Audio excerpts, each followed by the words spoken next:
Oi, gente, professora Daiane aqui de volta para fazer a explicação dos conteúdos da semana 2 do Plano de Estudo Tutorado de Geografia, volume 7, para o segundo ano do ensino médio. A aula de hoje é sobre migrações no Brasil. Vamos desenvolver a seguinte habilidade: reconhecer as razões que promovem o fenômeno da migração no Brasil. Fiquem muito atentos à habilidade, olha. O que eu quero de vocês? Eu quero que você, estudante, reconheça os motivos que levam à migração no Brasil. Já de cara eu ressalto para vocês, no Brasil, o que mais impulsiona o processo de migrações internas são as características econômicas. Vou dar um exemplo. Durante o século XVII e o século XVIII, o que mais motivou os fluxos migratórios naquele contexto foi a busca por metais preciosos e, consequentemente, o processo de enriquecimento dos bandeirantes, que buscavam esses metais preciosos. Vou dar um outro exemplo. No século XX, o modelo de produção capitalista acabou levando a instalação de indústrias prioritariamente na região sudeste.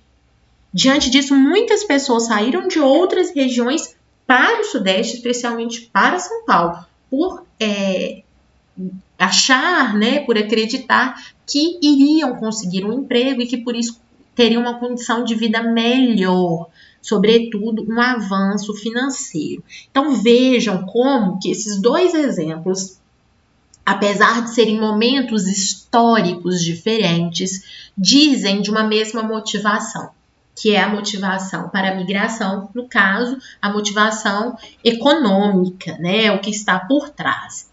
Além disso, eu queria ressaltar para vocês que, se a gente for pegar a história do Brasil de uma forma geral, a região sudeste foi a que historicamente recebeu o maior número de imigrantes. Mas, atenção, nos últimos anos, ela tem vivenciado um declínio da migração. E vejam só, o que está por trás desse declínio? A estagnação econômica da região, o aumento do desemprego na região. Vejam bem, então, mais uma vez, a questão econômica aparece como plano de fundo da diminuição da migração para o Sudeste, por conta desse processo de estagnação econômica, o aumento do desemprego, ok? Aqui nós temos uma charge que representa um dos fluxos migratórios internos mais comuns no Brasil, que foi muito comum, sobretudo na década de 1970, que foi o êxodo rural. Como vocês sabem, o êxodo rural é o nome dado ao processo de migração da área rural para a área urbana. O que está por trás dessa migração? Mais uma vez, aspectos econômicos. Muitas das vezes, as pessoas que saíam do campo para a cidade saíam em busca de uma condição de emprego, vida, saúde melhor na cidade. Isso não significa que essas pessoas encontraram na cidade tudo o que elas realmente buscavam, mas o que motivou essa saída muitas vezes era o sonho de uma ascensão econômica. Vamos pensar agora fatores que influenciam as mudanças nos fluxos migratórios internos no Brasil. Então, nós temos 3 fatores aqui apresentados no PET. O desenvolvimento econômico de outras regiões, a desconcentração industrial e o avanço da urbanização. Como que o desenvolvimento econômico em outras regiões vai influenciar a mudança no padrão dos fluxos migratórios internos? A gente vai falar um pouquinho sobre o desenvolvimento da região centro-oeste. Por exemplo, a construção de Brasília, a construção e a inauguração de Brasília atraiu para o centro-oeste, juntamente com o avanço do agronegócio, muitas pessoas. Então, uma força de trabalho, um contingente populacional foi atraído para a região. Um outro momento, a gente pode falar da década de 1970, com a criação da Zona Franca de Manaus. Como vocês sabem, é um polo industrial com isenção fiscal, localizado no estado do Amazonas, mais especificamente na capital, Manaus. muitas pessoas migraram para essa região em busca de trabalho, em busca de melhores condições de vida, né? Muitas empresas também migraram para essa região. O processo de desconcentração industrial, que é o segundo fator, por sua vez, ele passou a ser sentido de uma forma mais intensa a partir dos anos 90, porque foram criadas políticas de isenção de impostos e doação de terrenos pelos estados e municípios. O que significa isso, Daiane? Isenção de impostos. Significa que um estado ou um município pode isentar, ou seja, pode deixar uma empresa se instalar no seu estado ou no seu município e não pagar impostos. Há ainda casos em que estados e municípios vão além, até doam terrenos. E isso acaba atraindo essas empresas para outras regiões que ofereçam, portanto, esses incentivos que nós chamamos de incentivos fiscais. E, por fim, o avanço da urbanização, que é um outro fator que influenciou e continua influenciando na mudança do padrão dos fluxos migratórios internos no Brasil.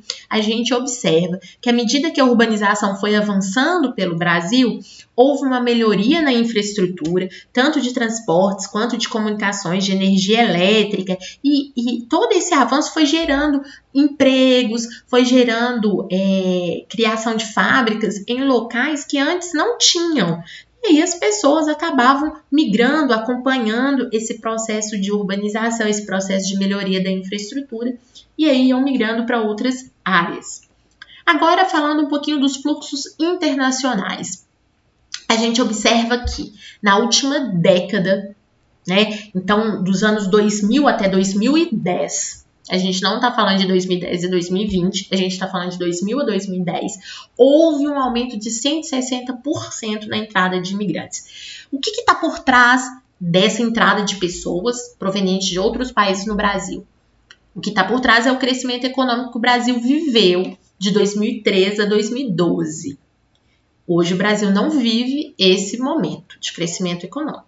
Hoje o Brasil vive um momento de crise econômica. No passado, de 2013 a 2012, o Brasil vivia um processo de ascensão.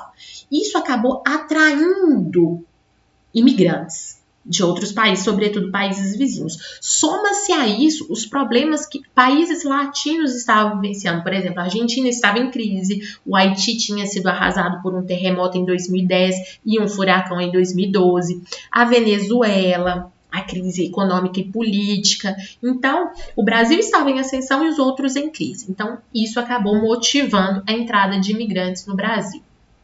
Apesar disso, a maior parte das migrações que envolvem o Brasil é interna. Nós temos uma migração externa, mas a maior parte dos fluxos migratórios mesmo no Brasil são internos. Seja o êxodo rural, ou seja a migração do Nordeste para o Sudeste entre 1940 e 70, ou seja a migração de retorno mais a partir dos anos 90, que aí são pessoas que migram de volta para o Nordeste, aqueles que antes tinham vindo para o Sudeste estão voltando para o Nordeste, ou seja, estão regressando. Temos também a transumância, que é a migração sazonal ou temporal. Temos o movimento pendular, que são aquelas migrações diárias que acontecem de casa para o trabalho, de casa para a escola. É muito comum em regiões metropolitanas, em que a pessoa vive em uma cidade, mas trabalha em outra, né? E por aí vai. Em termos de fluxos internacionais, agora sim falando dos internacionais, nós temos alguns para serem destacados. Temos o de portugueses e africanos até o século XIX. Temos o de italianos e alemães, que foi o fluxo mais significativo entre 1850 e 1900. E temos os de japoneses, que foi muito intenso entre os anos de 1900 a 1920. Dos anos 1970 até hoje, os que mais se destacam, os imigrantes que mais chegam ao Brasil, são principalmente os latinos, bolivianos, haitianos, venezuelanos, argentinos. Bom, então esse é o processo de entrada. E quanto à saída de brasileiros para outros países? Para onde os brasileiros normalmente vão? para o Paraguai. Esse foi um fluxo muito comum entre 1950 e 1970. Brasileiros que iam para o Paraguai em busca de terras baratas. Essas pessoas receberam inclusive o nome de brasiguaios, porque eram pessoas que viviam ali na fronteira entre os dois países.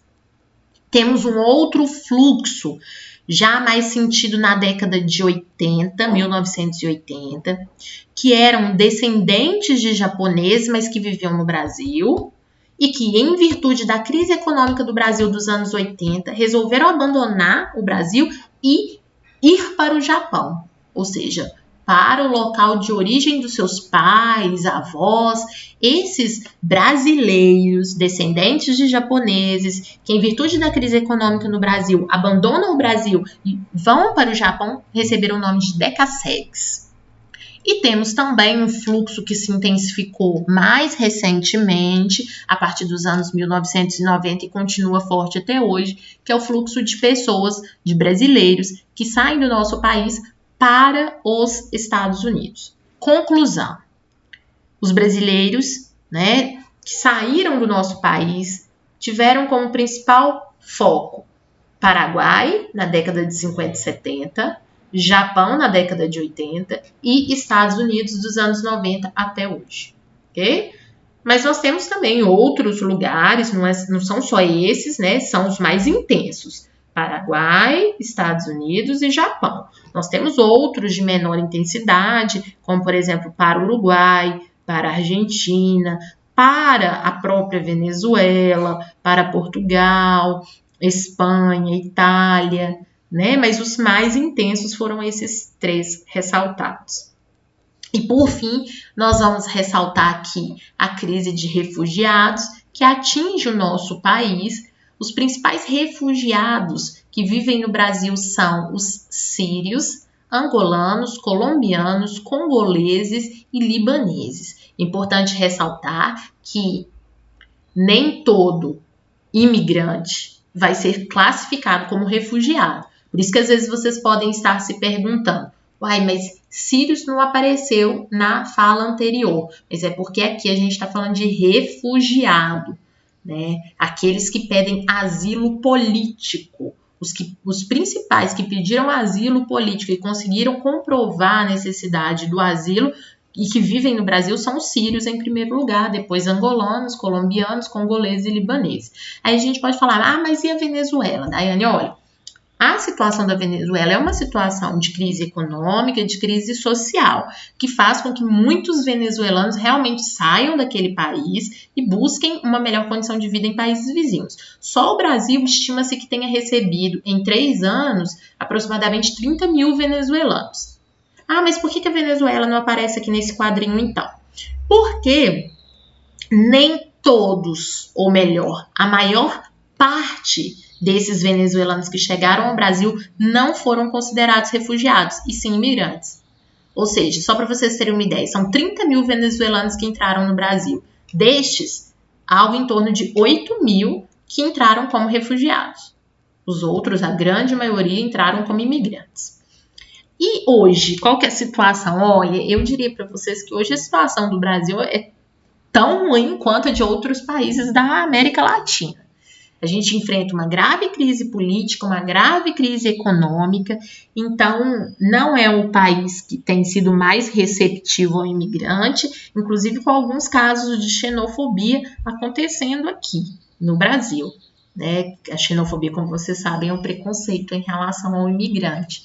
Então, essa é a situação que a gente vive hoje, uma situação de crise econômica na América Latina como um todo. Amanhã aqui no canal tem a correção da semana 2. Fiquem ligados!